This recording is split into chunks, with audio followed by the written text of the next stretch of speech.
नमस्कार, स्वागत है आप सबका दिन भर की तमाम बड़ी खबरों के साथ मैं हूं कवींद्र। शुरुआत हेडलाइन से। आतंकियों के निशाने पर था मुंबई एयरपोर्ट और नेवी स्टेशन। डेविड हेडली का बयान, कहा मुंबई हमले के बाद कई बार किया हिंदुस्तान का दौरा, अलकायदा से भी था ताल्लुक।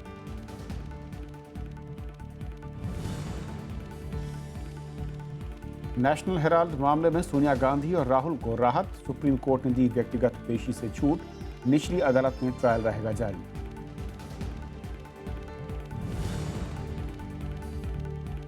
जेएनयू में देश विरोधी नारों के मामले ने पकड़ा तूल, 3 दिन की पुलिस हिरासत में छात्र संघ के अध्यक्ष कन्हैया कुमार।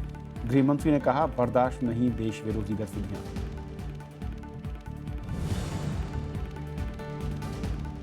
शेयर बाजार में गिरावट पर अरुण जेटली का बयान, निवेशकों को घबराने की जरूरत नहीं, भारतीय अर्थव्यवस्था को बताया मजबूत।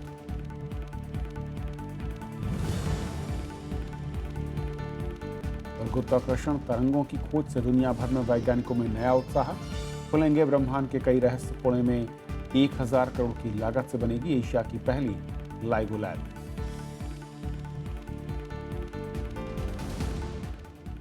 और आइए देखते हैं पहली खबर।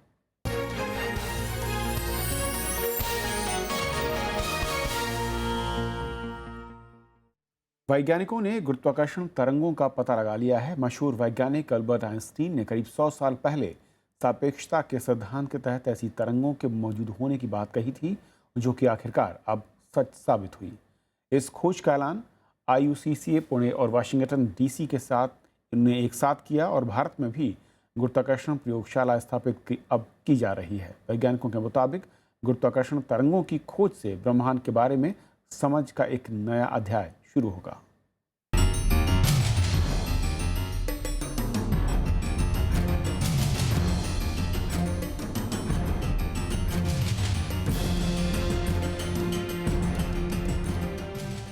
गुरुत्वाकर्षण बल के साथ साथ गुरुत्वाकर्षण तरंगे भी होती हैं। इस बात का गुरुवार को ऐलान हो गया। इसे भौतिकी और खगोल विज्ञान के क्षेत्र में बड़ी उपलब्धि माना जा रहा है।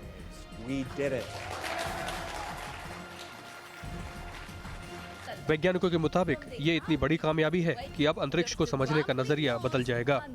वॉशिंगटन डीसी में लीगो लैबोरेटरी के एग्जीक्यूटिव डायरेक्टर डेविड रिज ने 11 फरवरी को इसकी घोषणा की। इस शोध में लीगो की टीम के साथ Indian initiative in gravitational wave observations के तहत भारत के 9 संस्थानों के 61 वैज्ञानिक भी शामिल हुए। Ladies and gentlemen, we have detected gravitational waves. We did it. शोधकर्ताओं के मुताबिक अंतरिक्ष में करीब 1.3 अरब साल पहले 2 ब्लैक होलों की टक्कर हुई थी। उनके पदार्थों के परस्पर मिलने से एक विशाल गुरुत्वाकर्षण तरंग पैदा हुई, जो पृथ्वी पर 14 सितंबर 2015 को पहुंची। इस खोज में अमेरिकी वैज्ञानिकों ने अगुवा की भूमिका निभाई, लेकिन भारत का भी इस परियोजना में बड़ा हाथ है। डेटा विश्लेषण में देश के 9 संस्थानों के करीब 60 वैज्ञानिकों ने योगदान किया। दिलचस्प बात यह है कि गुरुत्वाकर्षण तरंगों की कंपन की आवाज भी रिकॉर्ड की गई है। Discovery will have a great impact on our Indian science and Indian technology because of the fact that it involves a whole lot of different technologies which are brought together in this particular experiment, like lasers, high vacuum technology, then there is seismic isolation. All these kind of different aspects, all the different disciplines have to come together. ये जो announcement हुई है कि gravitational wave का detection हो गया है, फिर गुरुत्वाकर्षण लहरी कर सकते हैं, तो ये बहुत महत्वपूर्ण और ऐतिहासिक ऐसी घटना है। अब दुनिया भर के वैज्ञानिकों को आइंस्टीन की थ्योरी ऑफ रिलेटिविटी यानी सापेक्षता के सिद्धांत के सबूत मिल गए हैं।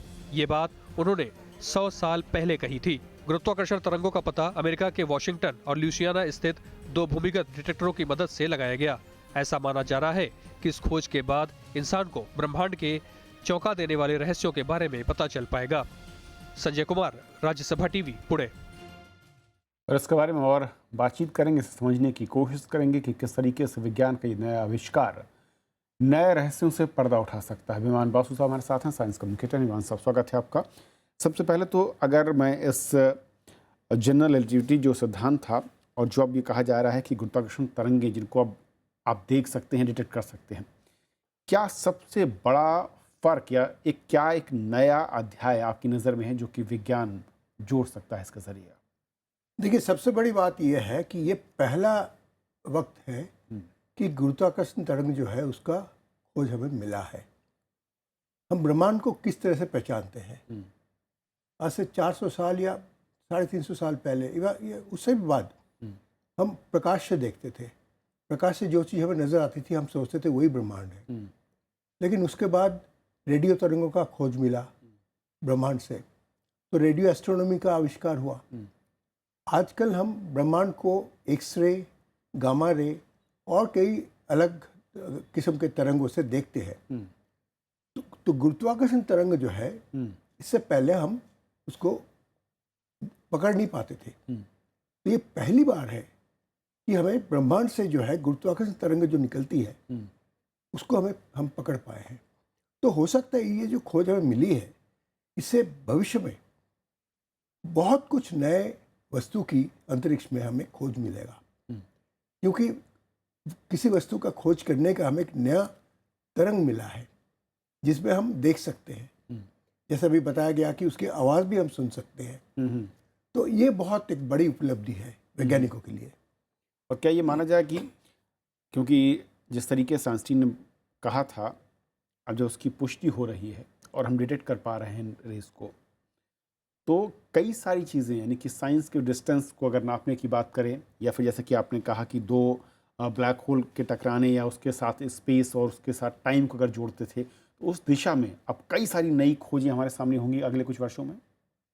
हाँ, ये तो ज़रूर कोई संभावना है, क्योंकि पहली बार हमें पता चला कि हम अंतरिक्ष से आने वाले जो है गुरुत्वाकर्षण तरंगों को पकड़ सकते हैं, उसको डिटेक्ट कर सकते हैं। तो अब ऐसा है कि पहले मतलब जो प्रयोग है उसमें मिला है, जिस यंत्र से ये मिला है उसको लाइगो कहा जाता है, laser interferometry gravitational wave observatory. अब इसका ये एडवांस वर्जन है, यानी कि उन्नत वर्जन है। इससे पहले भी कोशिश की गई थी पिछले 10 सालों में, तो कुछ नहीं मिला था।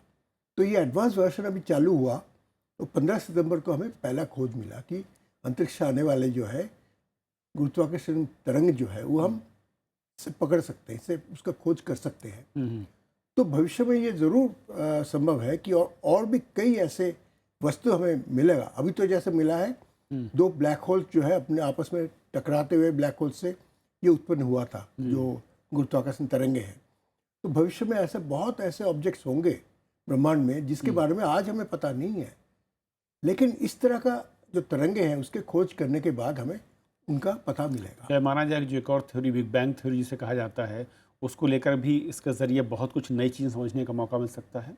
ये देखिए, विज्ञान में कोई भी प्रगति होती है उससे ऐसे जानकारी मिलती है जिससे हमें पहले जो जानकारी है उससे काफ़ी आगे बढ़ाने का मदद मिलता है। तो ऐसा ही हो सकता है। देखिए, आइंस्टाइन ने जनरल रिलेटिविटी का जो थ्योरी दिया था वो 100 साल पहले दिया था, 1915 में। उसके दो जो प्रमाण है वो हमें पहले मिल चुके हैं। 1915 में एक मिल चुका है जो शुक्र ग्रह की जो ऑर्बिट है उसका प्रिसिशन के बारे में, उसका एकदम जो सही नाप मिल चुका आइंस्टाइन का थ्योरी के साथ। उसके बाद 1929 में जो प्रकाश किसी भी बहुत बड़ा वस्तु के साथ जो पास से गुजरती है तो मुड़ जाता है, उसका प्रमाण मिला। जबकि एक तारे का जो प्रकाश है उसको हमें मुड़ता हुआ दिखा। और कल जो हमें जानकारी मिली वो इसका तीसरा जो है प्रमाण है आइंस्टाइन का रिलेटिविटी थ्योरी का। तो ये बहुत बड़ी बात है कि आइंस्टाइन ने एक ऐसा चीज़ 100 साल पहले जो भविष्यवाणी की थी कि ऐसा तरंगे होगी।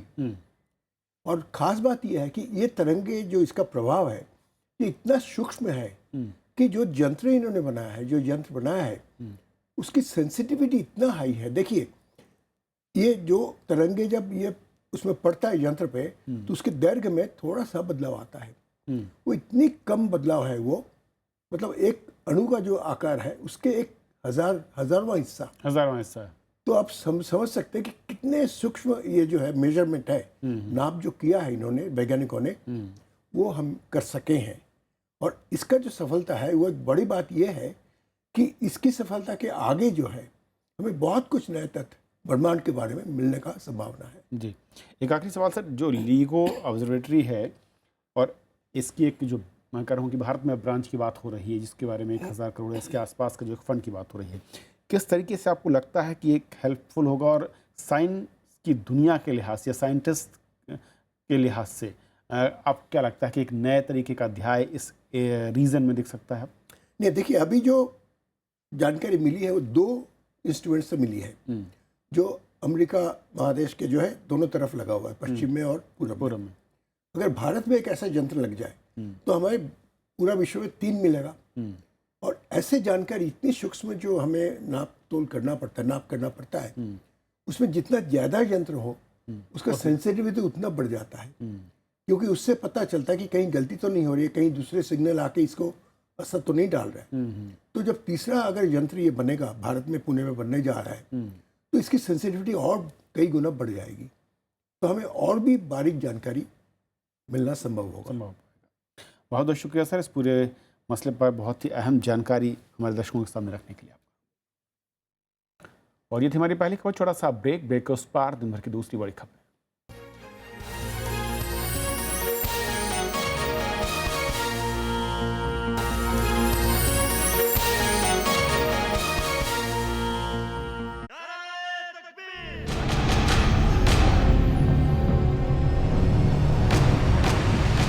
शायद मुझसे ऐसा कोई काम हो जाए जिससे किसी भी लोगों के पल्ले में कोई अच्छाई पड़ गई तो मैं समझूंगा कि मेरी आखिरत संवर गई। पता है हमारे ये छोटे छोटे मंसूबे क्यों नाकाम हो रहे हैं?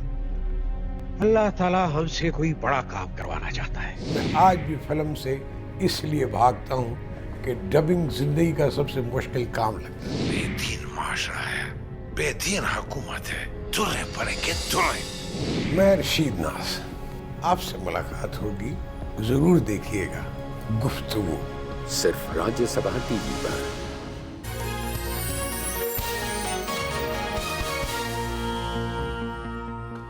26/11 मुंबई हमले का आरोपी डेविड कोलमैन हेडली, जिसने आज कई नए खुलासे किए। हेडली ने अदालत को बताया है कि मुंबई हमले के दौरान मुंबई एयरपोर्ट और नेवी स्टेशन को निशाना बनाना चाहते थे।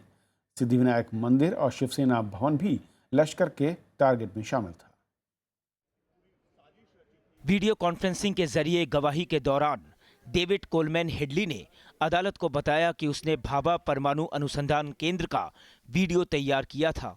हेडली को भाभा परमाणु केंद्र के किसी एक ऐसे व्यक्ति को भर्ती करने के लिए कहा गया था जो आईएसआई के लिए काम कर सके।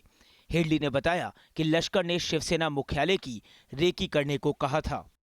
मैंने भाभा एटॉमिक रिसर्च सेंटर को का भी रेकी किया था और मुझे कहा गया था मेजर इकबाल ने कि वहां से कुछ लोगों को रिक्रूट करके हमें कुछ इंफॉर्मेशन जो चाहिए वो मिलनी चाहिए, ये एक उसने बात कही थी।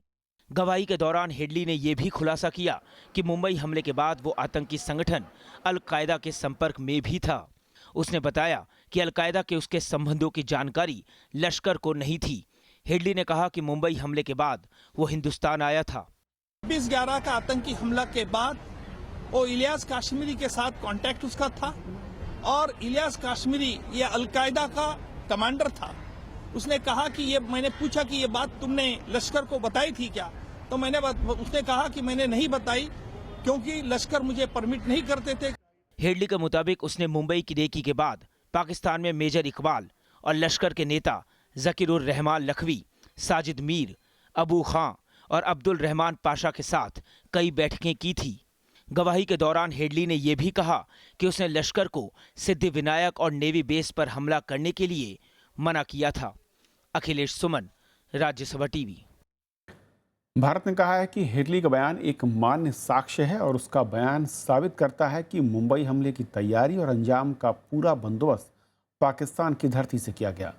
भारत ने पाकिस्तान से हमले की जांच कर दोषियों को सजा दिलाने की मांग की है। David Headley's testimony is in relation to the Mumbai terrorist attack, and the testimony is self-explanatory. We have always maintained that it is up to Pakistan to investigate and expose fully the conspiracy in Pakistan behind the Mumbai terrorist attack and to bring all concerned to justice. Headley's deposition once again confirms this view, if any confirmation was needed after Ajmal Kasab's confession. National Herald मामले में supreme court ने कांग्रेस अध्यक्ष सोनिया गांधी और राहुल गांधी को व्यक्तिगत पेशी से छूट दे दी है। इस मामले में हाई कोर्ट की टिप्पणियों पर भी रोक लगा दी गई। हालांकि ट्रायल पर रोक लगाने से अदालत ने इनकार कर दिया। नेशनल हेराल्ड मामले में कांग्रेस अध्यक्ष सोनिया गांधी और उपाध्यक्ष राहुल गांधी के खिलाफ मुकदमा चलता रहेगा। शुक्रवार को सुप्रीम कोर्ट ने ट्रायल कोर्ट की कार्रवाई पर रोक लगाने से इनकार कर दिया। अदालत ने यह भी कहा कि आरोपी अपनी दलीलें ट्रायल कोर्ट के सामने आरोप तय होने के समय रखें। सभी मुद्दे पुनः चार्ज फ्रेमिंग के स्टेज पे बहस की जा सकती है, ये अनुमति उच्चतम न्यायालय ने दी है, स्पष्ट किया है। तीसरा और महत्वपूर्ण के सभी अभियुक्तों को एग्जेम्पशन, पूर्ण रूपेण एग्जेम्पशन दिया गया है। सुप्रीम कोर्ट ने दिल्ली हाई कोर्ट के रुख को जल्दबाजी बताते हुए इस मामले में की गई सभी टिप्पणियों को भी खारिज कर दिया है। अदालत ने सोनिया गांधी और राहुल गांधी को निचली अदालत में होने वाली व्यक्तिगत पेशी से छूट दे दी है। सुप्रीम कोर्ट ने कहा कि जरूरत पड़ने पर अदालत इन्हें बुला सकती है। जो ट्रायल कोर्ट के ऑर्डर है वो भी कायम है और इसीलिए ट्रायल चलेगी और जहां तक उनकी उपस्थिति के हैं वो यदि जज अनिवार्य नहीं समझता है तो उनको बुलाने की जरूरत नहीं है। बीजेपी नेता सुब्रमण्यम स्वामी ने कोर्ट में दाखिल अर्जी में आरोप लगाया था कि सोनिया और राहुल ने कांग्रेस पार्टी से लोन देने के नाम पर नेशनल हेराल्ड की 2000 करोड़ की संपत्ति जब्त कर ली। पटियाला हाउस अदालत में इस मामले में अगली सुनवाई 20 फरवरी को होगी। रविंद्र सिंह चौहान, राज्यसभा टीवी। दिल्ली के जवाहरलाल नेहरू विश्वविद्यालय में देश विरोधी नारों का मामला तूल पकड़ता जा रहा है। गृहमंत्री राजनाथ सिंह ने कहा कि दिल्ली पुलिस को दोषियों के खिलाफ कड़ी कार्रवाई की हिदायत दी गई है। देशद्रोह और आपराधिक षड्यंत्र के आरोप में जेएनयू छात्र संघ के अध्यक्ष कन्हैया को आज गिरफ्तार कर लिया गया। उसे कोर्ट ने बाद में 3 दिन की पुलिस हिरासत में भेज दिया। दिल्ली की जवाहरलाल नेहरू यूनिवर्सिटी में संसद हमले के दोषी अफजल गुरु के समर्थन में लगाए गए नारे अब जेएनयू के आरोपी छात्रों पर भारी पड़ सकते हैं। छात्रों ने कश्मीर की आजादी के समर्थन में भी नारे लगाए थे। गृहमंत्री राजनाथ सिंह ने कहा कि राष्ट्र विरोधी गतिविधियां बर्दाश्त नहीं की जाएंगी। दिल्ली पुलिस को भी कार्रवाई के निर्देश दिए गए हैं। बहनों भाइयों, मैंने दिल्ली के पुलिस कमिश्नर को सीधा निर्देश दिया है। मैंने कहा है इन्हें माफ नहीं किया जाना चाहिए, कठोर से कठोर कार्रवाई की जरूरत की जानी चाहिए। उस दिन जो नारेबाजी की गई और अन्य ऑब्जेक्शनेबल बातें कही गई वो transgression of Indian penal code है, तो हमने इसमें एक एफआईआर दर्ज की है। कुछ व्यक्तियों को हमने आइडेंटिफाई किया है। पुलिस ने आईपीसी की धारा 124A यानी देशद्रोह और 120B यानी आपराधिक षड्यंत्र के तहत अज्ञात लोगों पर मामला दर्ज किया है। पुलिस ने छात्र संघ अध्यक्ष कन्हैया कुमार को गिरफ्तार कर लिया। एबीवीपी सदस्यों की शिकायत पर विश्वविद्यालय प्रशासन ने कार्यक्रम को रद्द कर दिया था, लेकिन बावजूद इसके कार्यक्रम का आयोजन किया गया। कन्हैया केवल एकमात्र दोषी नहीं है, अभी उमर बाकी है और 10 आयोजक बाकी हैं, कुछ प्रोफेसर भी बाकी हैं। ऐसे सभी लोगों की उचित कार्रवाई करने का समय अभी आ गया है। केंद्र सरकार को कठोर कदम लेना चाहिए। कांग्रेस ने सरकार पर सिर्फ बयानबाजी का आरोप लगाया है। वहीं वाम दलों का कहना है कि असली दोषियों की जगह लेफ्ट को निशाना बनाया जा रहा है। देखिए, सरकार इनकी है, इनको कार्रवाई करनी चाहिए। इनकी तरफ से सिर्फ बयान आते हैं, कार्रवाई तो कभी होती नहीं है। Enforcing authorities act in accordance to the law of the land. We have no objection. But in the name of fighting those elements, they should not target the entire left. दरअसल मंगलवार की शाम डेमोक्रेटिक स्टूडेंट यूनियन से ताल्लुक रखने वाले 10 छात्रों ने अफजल गुरु की बरसी पर कार्यक्रम आयोजित किया था, जिसके अंत में एबीवीपी ने विरोध जताते हुए हंगामा किया और बात मारपीट तक पहुंच गई। यूनिवर्सिटी प्रशासन ने हालात पर काबू पाने के लिए बाद में पुलिस को भी बुलाया था। नवविक्रम सिंह, राज्यसभा टीवी। वाणिज्य संबंधी संसदीय स्थायी समिति ने आज स्विट्जरलैंड के सांसदों के प्रतिनिधिमंडल के साथ बैठक की। दोनों देशों के बीच द्विपक्षीय संबंधों को मजबूत करने और व्यापारिक समझौतों को बढ़ाने पर चर्चा हुई। दोनों देशों के सांसदों ने व्यापार को सरल बनाने के लिए सुझाव भी साझा किए। नेशनल काउंसिल के प्रतिनिधिमंडल ने प्रधानमंत्री नरेंद्र मोदी को स्विट्जरलैंड आने का न्योता भी दिया। स्विट्जरलैंड भारत का एक महत्वपूर्ण व्यापारिक साझेदार है और बड़े निवेशकों में शामिल है।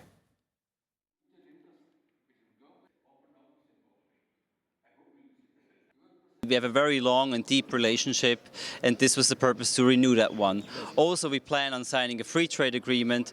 We have been negotiating already for 13 rounds, and we hope to restart the negotiations since we now have a new government in India. Our interaction between the parliamentarians will further strengthen our relation, and it will make the future, definitely it will pay dividends. Delhi high court ने दिल्ली सरकार को अवमानना का notice भेजा है। आरोप है कि दिल्ली सरकार ने हाई कोर्ट के आदेश के बाद सेक्सुअल हैरेसमेंट कानून के तहत जिला अधिकारियों की नियुक्ति नहीं कर पाई। ये मामला एक निजी शिकायत के बाद सामने आया। दिल्ली हाई कोर्ट ने सेक्सुअल हैरेसमेंट एक्ट के तहत जिला अधिकारी की नियुक्ति नहीं करने को लेकर नाराजगी जताते हुए दिल्ली सरकार को अवमानना का नोटिस भेजा है। एक मामले की सुनवाई के दौरान हाईकोर्ट ने 5 हफ्ते के भीतर जिला अधिकारी नियुक्त करने का आदेश दिया है। कोर्ट का कहना है कि बिना ऐसे अधिकारी के इस कानून का कोई मतलब नहीं रह जाता। आईसीसी की जो अपीलेट बॉडी है वो डीओ है, डिस्ट्रिक्ट ऑफिसर, वो नहीं है दिल्ली में। जब हाईकोर्ट ने ऑर्डर दिया कि with in 5 weeks it should be formed, उसकी भी सरकार ने वो नहीं बनाया। दिल्ली के एक मशहूर 5 सितारा होटल में काम करने वाली लड़की ने अपने ऊपर हो रहे अत्याचारों के खिलाफ दिल्ली हाईकोर्ट का दरवाजा खटखटाया था, जिसके बाद ये बात सामने आई कि महिलाओं के हितों की बात करने वाली केजरीवाल सरकार किस तरीके से महिलाओं की सुरक्षा के लिए बने कानून को लागू करने में लापरवाही बरत रही है। जानकारों का मानना है कि सरकार की इस लापरवाही के कारण दिल्ली में काम कर रही महिलाओं को दिक्कतों का सामना करना पड़ रहा है। महिलाओं की सुरक्षा पे हमारा पूरा फोकस है। विशाखा कमेटी के ऊपर काफी काम चल रहा है। तो ओवरऑल दिल्ली में महिलाओं की सुरक्षा के लिए सरकार न केवल संजीदा, इसने काफी कदम उठा भी लिए हैं। Sexual harassment act at work place act 2013 की धारा 18 के अनुसार राज्य सरकारों को जिला अधिकारी तैनात करने होते हैं, जो संस्था की आंतरिक समिति के खिलाफ अपील सुनने का अधिकार रखती है। It's a government agency. It has the power to appoint the appellate authority. First and foremost, this post should not have been lying vacant. There is an act and there is a purpose to the act. You can't completely defy the purpose of the act. Delhi high court के अवमानना के notice का जवाब दिल्ली सरकार को 17 फरवरी तक देना है। दिल्ली में आम आदमी पार्टी जब सत्ता पाने के लिए संघर्ष कर रही थी तो महिलाओं से जुड़े हर छोटे बड़े मुद्दे को लेकर सड़क पर उतर जाया करती थी, लेकिन अब सत्ता पाने के बाद इस सरकार को महिलाओं से जुड़े दिल्ली हाई कोर्ट के आदेश भी सुनाई नहीं दे रहे हैं। ऐसे में ये सवाल उठना लाजमी है कि क्या आम आदमी पार्टी भी उन राजनीतिक दलों की राह पर चल पड़ी है जिनकी कथनी और करनी में भारी अंतर पाया जाता है और जिनकी वजह से जनता का राजनीतिक दलों के प्रति विश्वास का संकट पैदा हो गया था। कैमरामैन निर्माण के साथ रविंद्र सिंह शोराण, राज्यसभा टीवी। वित्त मंत्री अरुण जेटली ने कहा है कि शेयर बाजार में हाल में हुई तेज गिरावट के दौर से ज़्यादा घबराने की ज़रूरत नहीं है। उन्होंने इसके पीछे वैश्विक कारकों को जिम्मेदार बताया। उनके मुताबिक भारतीय अर्थव्यवस्था मजबूत है और निवेशकों को इसमें भरोसा बनाए रखना चाहिए। उन्होंने कहा है कि दुनिया में मंदी ज़रूर है, लेकिन सरकार आर्थिक वृद्धि और सुधार की नीतियां जारी रखेगी। उनका ये बयान कल सेंसेक्स में 800 अंकों की गिरावट के बाद आया। वित्त मंत्री ने कहा कि शेयर बाजार में गिरावट के कारण देश के बाहर के कारण हैं। उन्होंने इसमें अमेरिकी संघीय बैंक की ब्याज दर, यूरोप के घटनाक्रम और अमेरिका में नरमी की आशंका जैसे कारकों को अहम बताया।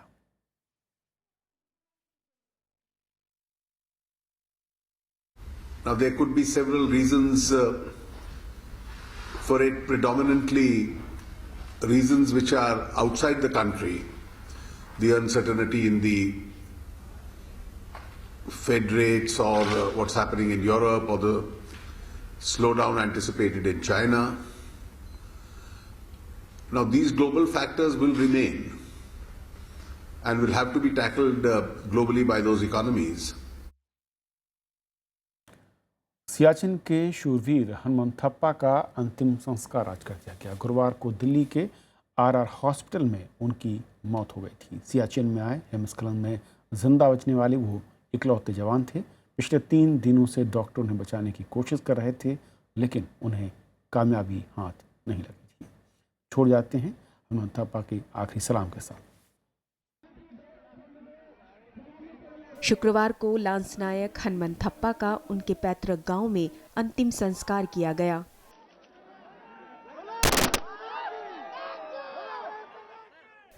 इससे पहले उनके पार्थिव शरीर को हुबली के नेहरू स्टेडियम में रखा गया, जहां उनके अंतिम दर्शन के लिए जनसैलाब उमड़ पड़ा। इस मौके पर उन सभी 10 जवानों को याद किया गया जो 3 फरवरी को सियाचिन में हिमस्खलन की चपेट में आए थे। We grieve for our fallen comrades, but also salute the indomitable spirit of the Indian soldier, as exemplified by Lance Naik Hanuman Thappa and the heroism of the rescue party. We are also extremely grateful to the people of this country who rose as one in prayer and tribute to the martyrs of Siachen. मुख्यमंत्री सिद्धरमैया ने हनुमन के परिजनों से मुलाकात भी की।